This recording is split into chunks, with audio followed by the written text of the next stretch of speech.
अस्सलाम वालेकुम रहमतुल्लाहि व बरकातुहू। मौलाना साहब, किबले के तरफ रुख करके यानी चेहरा करके अगर कोई शख्स गुस्ल करे तो क्या ये जायज है? आम तौर पर जब हम गुस्ल करते हैं, जो गुस्ल खाने में सावल लगा हुआ होता है वो किबले के जानिब होता है। यानी आप खड़े होंगे, आप किबले के तरफ रुख करेंगे तो आप जो है गुस्ल करेंगे। उलमा ने इसको कोई हरज नहीं लिखा है, लेकिन हाँ, अगर आप सतर खोलकर और नंगे होकर अगर नहाते हैं तो उस सूरत में किबले के तरफ रुख करके नहाना अदब के खिलाफ है।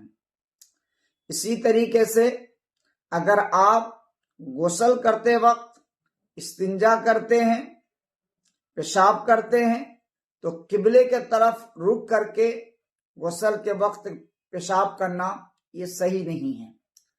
और अगर आप सतर को ढांप कर नहाते हैं और आप किबले के तरफ खड़े होकर यानी चेहरा करके खड़े होकर हो या बैठ कर नहाते हैं तो फिर ये अदब के खिलाफ नहीं है।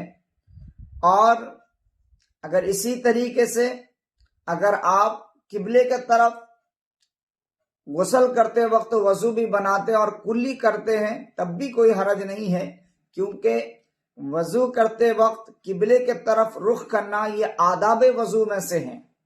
तो इसकी वजह से जो है अगर आप गुस्ल की हालत में अगर किबले के तरफ रुख करके खड़े होकर गुस्ल कर रहे हैं तो कोई हरज नहीं है।